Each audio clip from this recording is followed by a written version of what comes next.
So now students, let's move to our today's topic about current,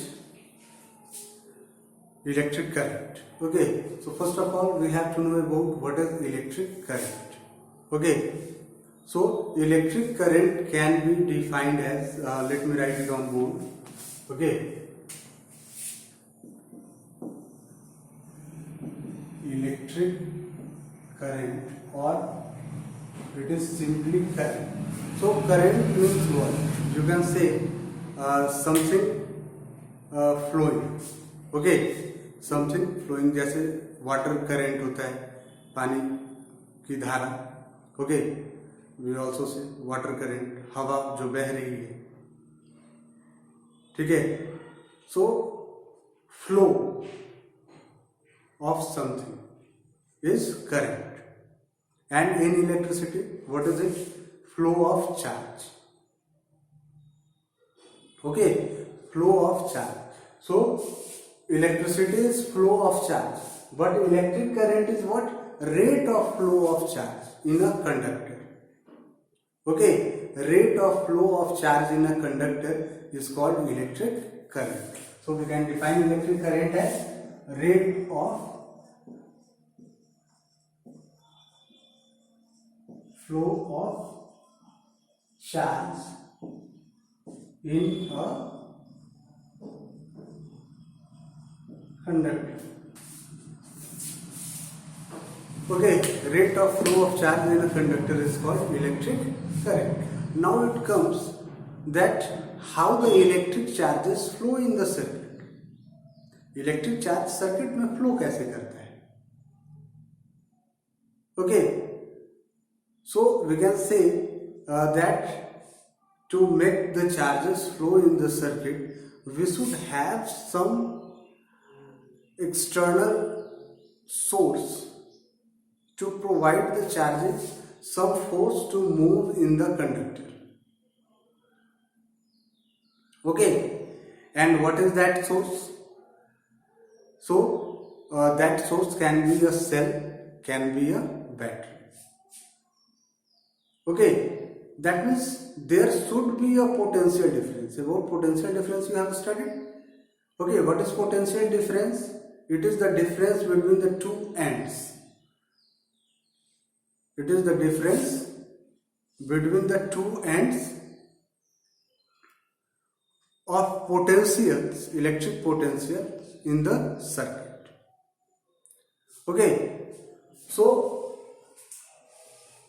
potential difference is necessary to make the charges flow in the circuit, and for maintaining that potential difference we should have some external source, and that external source in DC can be a cell or a battery. Okay, so electric current is rate of flow of charge in conductor, and for this we can write it in the form of an algebraic formula, that I equals to Q by T. I equals to Q by T. That means rate of flow of charge. So where it comes about rate, there should be time also. That means in a particular time how much charge is flowing in the circuit. Okay, the flow of charge in the circuit is, the rate of flow of charge in the circuit is electric current. Okay, now what is the SI unit of electric current? The SI unit of electric current is ampere. Okay, SI unit of electric current is ampere. In short, we write it as A. And from here we can see that what is the SI unit of charge? It is coulomb. What is the SI unit of time? It is second. That means coulomb per second is known as ampere. how much charge is flowing in the circuit in per second. How much charge is flowing in the conductor per second is electric current. Now the SI unit of electric current is ampere. Now what does it mean when we say someone that 1 ampere current is flowing in the circuit? What is the meaning of this statement? It means that when in a circuit in 1 second 1 coulomb of charge flows, it means there is 1 ampere current in the circuit. What is 1 ampere? You can define it easily by this. Okay, when 1 coulomb of charge is flowing per second in the conductor, then the current in the circuit is equals to 1 ampere. Okay, now multiples of current, that means the SI unit of current is ampere. What is the multiple of this? It is kilo ampere or mega ampere. Multiples of current, that means multiples of SI unit of current.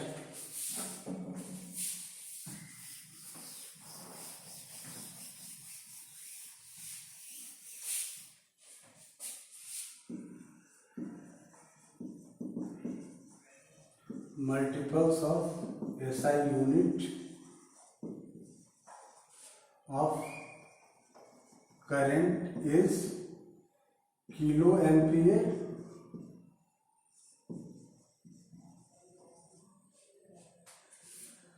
and 1 kilo ampere is what? 1 kilo ampere is equals to 10 to the power 3 ampere. 1 mega ampere,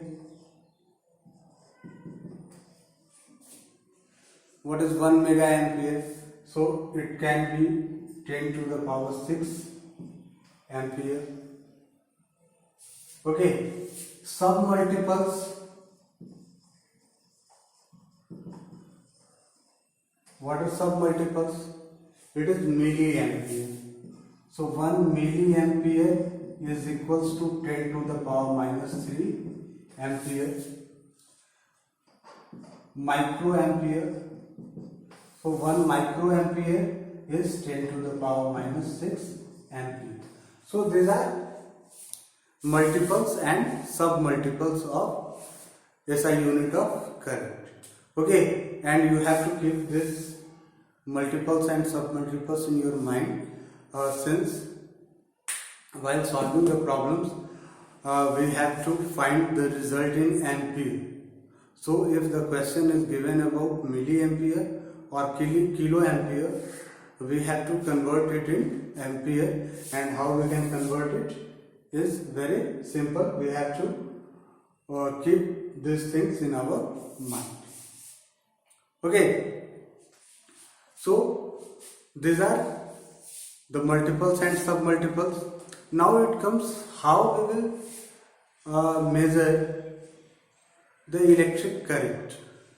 Okay, so to measure the electric current in the circuit, we have a electrical instrument which is known as ammeter.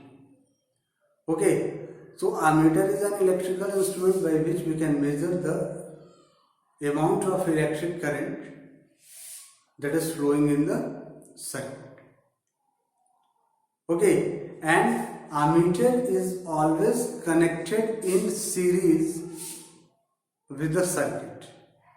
Okay, as you know that voltmeter is connected parallel in the circuit to find the voltage drop between the two ends. Okay, but ammeter is connected in series always. So suppose it is a circuit, we have to connect ammeter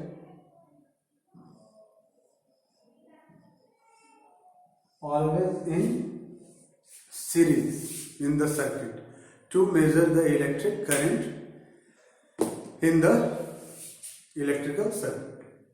Okay, now why it is connected in series? So about this we will study when we will study about the combination of resistances. Okay. The second point here we have to know is about the resistance of ammeter. As you know that the resistance of voltmeter is kept high, and why we keep it high, as I told you in the previous videos, that in voltmeter we used to measure the voltage drop. Okay, so to measure the voltage drop we have to resist the flow of current through it, and for resisting the flow of current through it we keep the resistance of voltmeter very high. But in case of ammeter we have to keep the resistance as low as it is possible. Okay, why? Since we have to measure the electric current, it means we have to allow the complete electric current to pass through it so that it can measure the total current that is flowing in the circuit.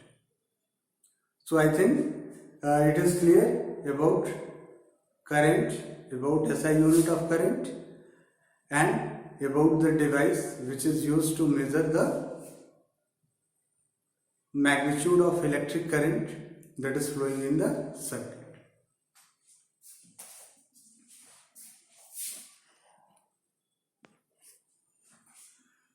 Now we have to discuss about how the electric current flows in a conductor.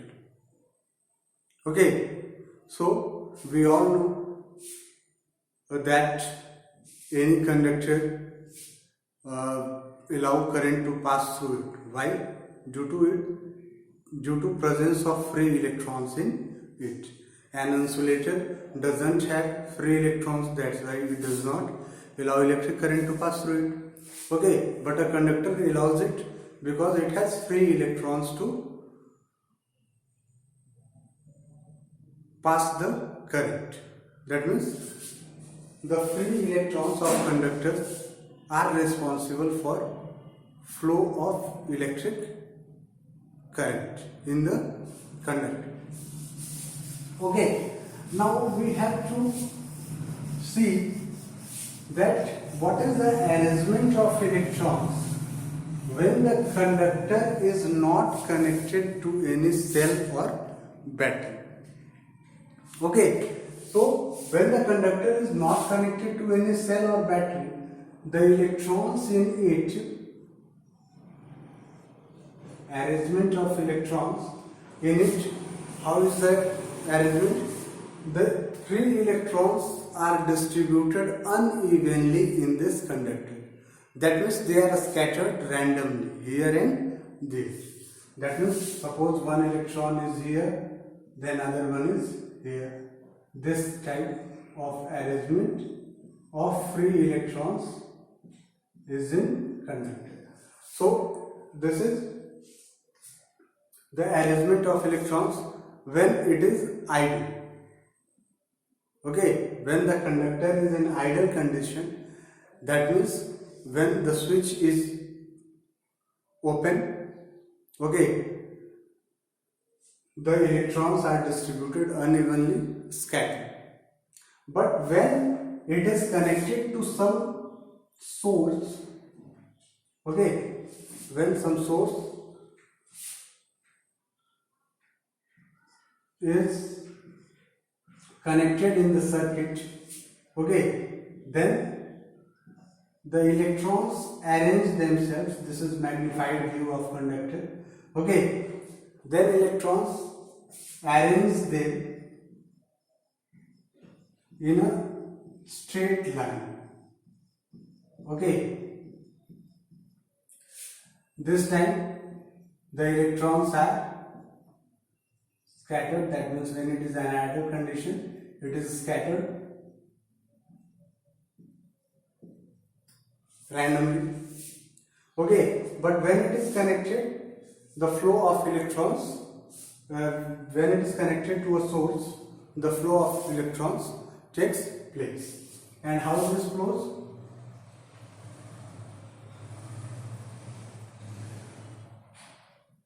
The flow of electron is from negative terminal to the positive terminal of circuit. Okay, since we all know that the discovery of electricity is before the discovery of electrons. So before the discovery of electron, it was assumed that the flow of charge is from higher potential to lower potential. That means about conventional direction of current. I am talking about the conventional direction of current, and that conventional direction of current was from positive terminal to the negative terminal of circuit. Okay, but after the invention of electrons, it comes to know that the electron flows from the negative terminal of battery to the positive terminal of battery. So about these 2 points you should have knowledge that the conventional direction of current. What is the conventional direction of current? Conventional direction of current is taken from positive terminal to the negative terminal, and the flow of charges is from negative terminal of battery to the positive terminal. Clear? I hope the arrangement of electrons and the direction of electrons is clear.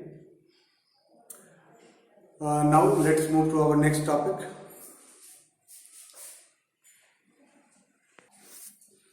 Okay, students, as you can see that there are different symbols for electric component which is used in electrical circuit. Okay, this is the symbol for ammeter, and you know about ammeter. What is ammeter? It is a device which is used to measure current. Voltmeter, which is used to measure the magnitude of voltage. This is galvanometer. What is this? Galvanometer. And what is the work of galvanometer?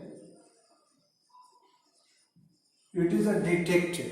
Okay, it detects current in the circuit, whether the circuit has current or not. So basically galvanometer works is to detect current in the circuit. Detect, not measure. Detect current. Okay, this is cell. When more than two cells are connected with each other, they form battery. This is conducting wire. This is bulb. Okay, this is bulb. This is fixed resistance. This is wire joint. This is wire crossing without contact, and this is a rheostat, which is also known as variable resistance. Okay, that means whose value is not fixed, it can be changed by adjusting it. Okay, so these are the different symbols which is used in electric circuit. So now what is electric circuit? There comes a question, what is electric circuit? So electric circuit is what? A closed continuous path in which electric current flows. Okay, and in this electric circuit, these electrical components are used to represent the various components that is used in the circuit. Okay, so electric circuit is what? A continuous and closed path in which electric current flows. Then after it comes about what is circuit diagram. Most oftenly we draw a circuit diagram. That means when there is a wiring in your home or house, the person who is working on this makes a circuit diagram. That means how the adjustment of different electrical components will be arranged in your house wiring, home wiring. Okay, so circuit diagram is what? So circuit diagram is a pictorial representation. Okay, you can define circuit diagram is a pictorial representation in which the different components that will be used in the circuit is represented using these symbols. I hope It is clear? Circuit diagram is a pictorial representation of various electrical components. Electrical circuit is a closed and continuous path in which current flows, and these are the symbols of electrical components. Okay, now let's move to the next topic.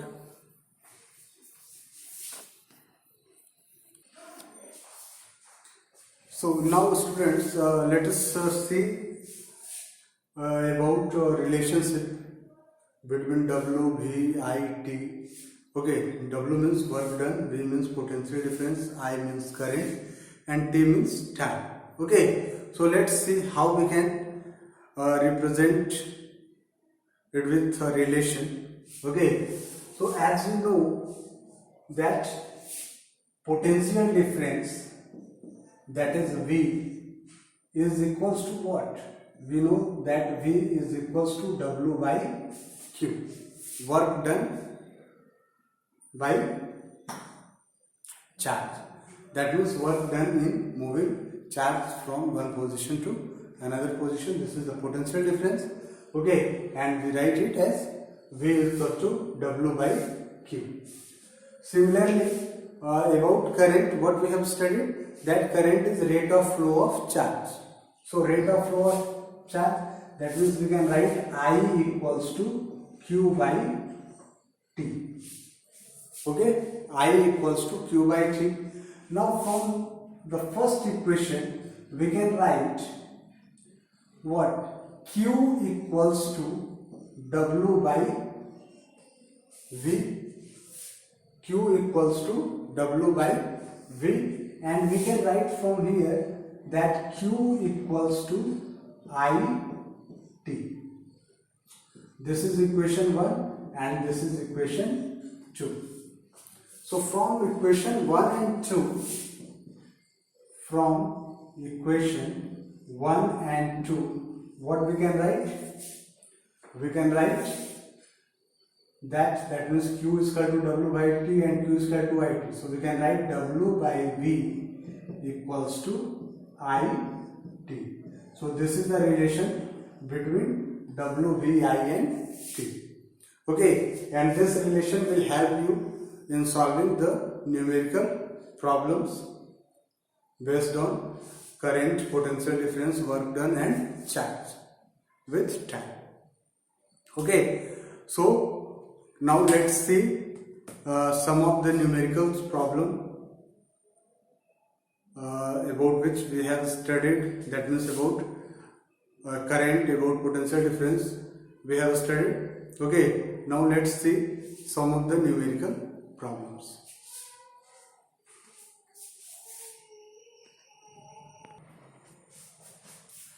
So students, this is the question for today's topic what we have discussed. Okay, it is given in question that in 10 seconds a charge of 25 coulomb leaves a battery and 200 joule of energy is delivered to an outside circuit.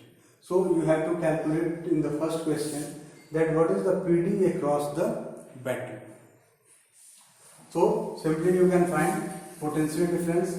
We know potential difference, that is V equals to W by Q. So before this we have to write what is given in our question. Okay, it will make our solution easy. Okay, so what is given? It is given, the first thing is given time. Time is given and it is 10 seconds.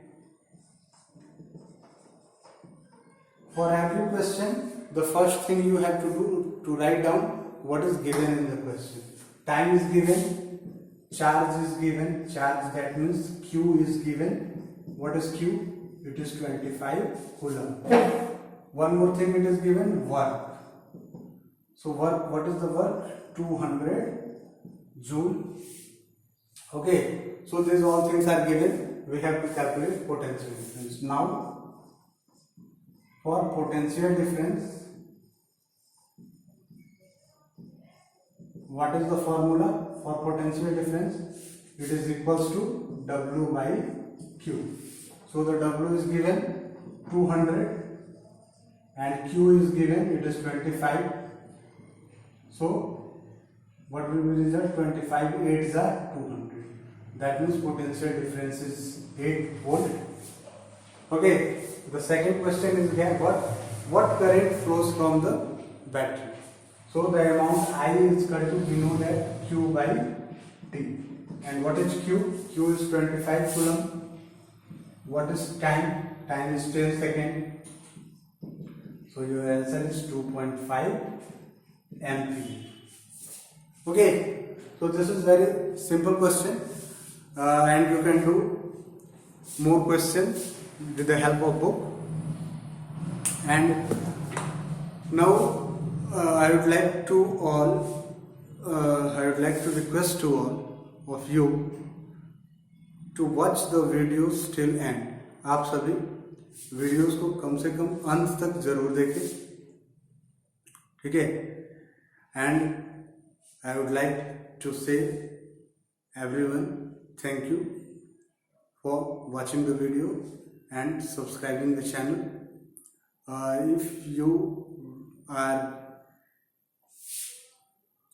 you think that this is a best channel for students studying in class 9-10th, that means from class 8 to 10th, then share it more and more so that every student can get the benefit, and I think you will do. Now in the next video we will discuss about the Ohm's law, about the resistance.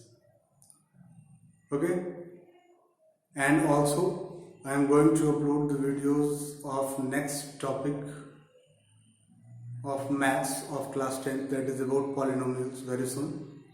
So stay connected with the channel and subscribe the channel. So thank you a lot for watching the videos, and take care of yourself. Bye.